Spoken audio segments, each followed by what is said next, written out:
Il y a de vrais fous dans le milieu criminel.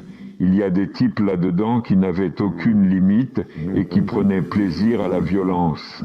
Ils prenaient plaisir à taillader les gens. Ils prenaient plaisir à les découper. Et vous savez, pour que je puisse opérer à ce niveau, il fallait démontrer que j'étais capable de violence gratuite. Mais bon, je te dis ça, j'ai connu tout autant de policiers qui avaient des problèmes similaires dans leur tête que certains de ces criminels. Ces gars-là sont parfois aussi fous que les criminels. Ce serait plus facile de te dire ce que je n'ai pas fait en infiltration. Je n'ai jamais tué personne. Je ne me suis jamais injecté quoi que ce soit. Pour tout le reste, tu peux considérer que je l'ai fait. Je n'en suis pas fier. J'étais soumis aux mêmes soupçons que tout le monde. Donc il y a des moments où tu es mis à l'épreuve jusqu'au bout.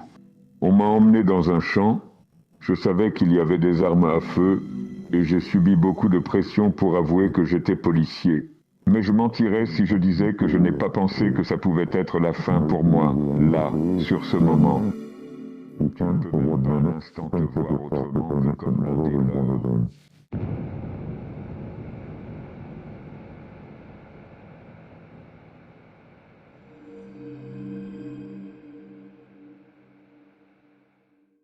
J'ai été policier pendant 30 ans.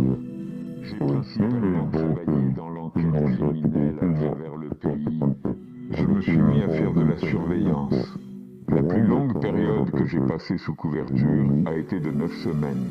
J'ai probablement été directement responsable de l'incarcération, de la poursuite ou du traitement d'une demi-douzaine de chefs de gangs criminels, ceux qui n'ont pas été poursuivis, mais qui se sont mis à collaborer et qui sont devenus informateurs à divers niveaux. Comment fais-tu pour gérer le fait d'être un agent infiltré? La réponse, c'est que tu deviens deux personnes. C'est aussi simple que ça. Vous savez, plus tu peux tisser de vérité dans ta légende, mieux c'est. Il y avait des aspects de ma vie à l'époque que j'ai utilisés dans ma légende parce que je pouvais en parler avec une autorité absolue. Comment infiltre-t-on une organisation? Au niveau le plus bas, c'est une réponse à cela. Très très rarement on obtient une introduction à un autre niveau, et parfois il faut surmonter l'obstacle d'être l'inconnu. Je dirais que vous avez entre 5 et 10 minutes dans un environnement inconnu avant que la première personne ne vienne vers vous parce que c'est territorial. Il y a des habitués, des gens qui sont là tous les jours de leur vie. Il faut d'abord passer ce test avant tout pour être accepté dans le lieu. Il s'agit simplement d'être là et de laisser l'endroit vous envelopper. Les criminels sont plutôt banals 99,9% du temps. Ils font encore les courses, ils doivent emmener les enfants à l'école. Donc, la plupart du travail d'infiltration, la plupart du travail de surveillance, c'est très statique. On observe, on attend. L'autre 1%, c'est le chaos total. Je me souviens d'avoir recherché des braqueurs de banque. Nous soupçonnions qu'ils utilisaient un certain pub. Et mon travail, avec un autre agent infiltré à ce moment-là, c'était juste d'être là, et nous y sommes restés plus d'une semaine. Et une chose étrange, l'un des objets qui avait été utilisé dans presque tous les braquages a été apporté dans le bar un soir et placé derrière le comptoir. Nous avons vérifié que nous avions les bonnes personnes et le bon endroit, et nous les avons interceptés alors qu'ils commettaient un vol à main levée. Les auteurs, les organisateurs et les chefs de ces entreprises criminelles ont généralement des relations avec des policiers. Ces relations auront généralement été entretenues pendant de nombreuses années. Autrement dit, plus jeunes et impliqués dans des délits mineurs, ils ont rencontré des policiers et noué des relations. La carrière du criminel progresse alors généralement en parallèle avec celle des policiers, car ils tirent profit l'un de l'autre. Si je vous donne des informations, vous me laisserez tranquille, et en plus, ces informations élimineront mes opposants. Je connais un policier qui pointait une arme sur la tête des suspects pendant qu'il les interrogeait. Mais tout ce dont nous parlions, c'était des fractions dans des maisons, de cambriolage. Donc je dirais que la plupart des gens seraient d'accord pour dire que c'est dépasser les limites. Dans quel cas est-il justifiable de pointer une arme à feu sur la tête de quelqu'un? Ça peut l'être. J'ai été impliqué dans une affaire où nous avons arrêté quelqu'un et nous pensions qu'il y avait probablement plusieurs centaines de vies en jeu. Et c'est un scénario réel où un membre d'une organisation terroriste avait placé des bombes à plusieurs endroits dans tout le pays. Et j'ai participé à la recherche de l'un des auteurs dans un logement. Et lorsque je suis entré dans l'endroit où il était détenu, il était suspendu par les chevilles au-dessus d'une rampe à environ 10 mètres de hauteur par un officier de police supérieur.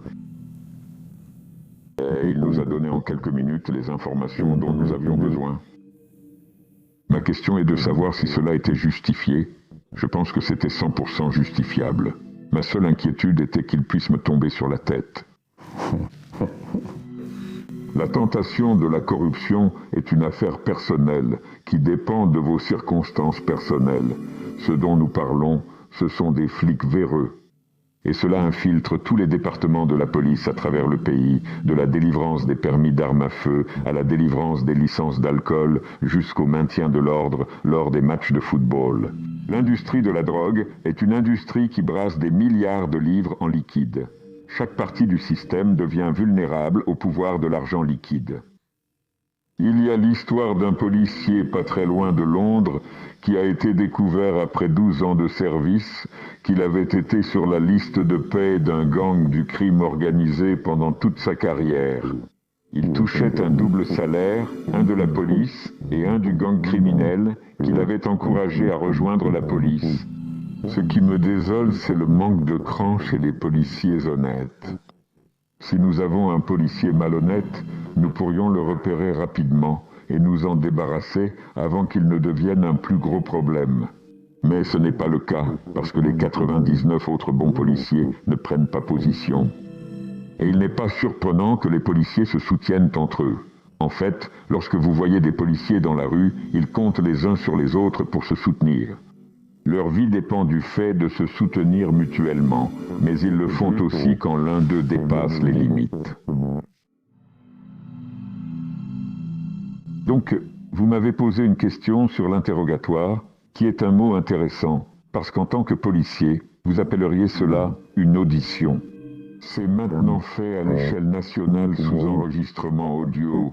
Toute la préparation pour cet entretien se fait hors enregistrement.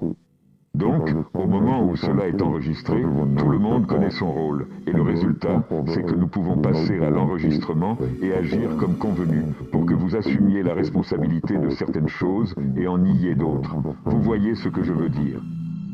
Par exemple, si je trouve une certaine quantité d'héroïne en votre possession, ou du cannabis, de la cocaïne, ou quoi que ce soit d'autre, c'est un levier pour moi.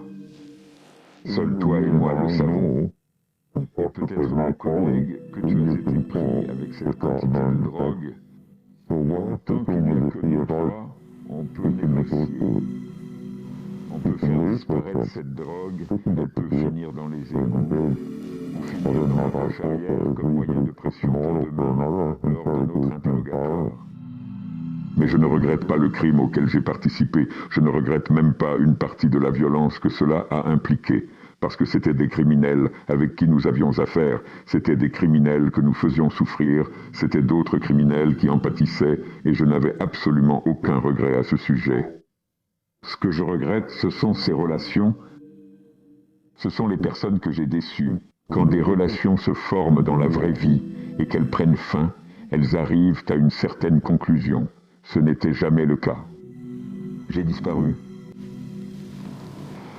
Tu formais des amitiés, des relations, et au final tu les trahissais.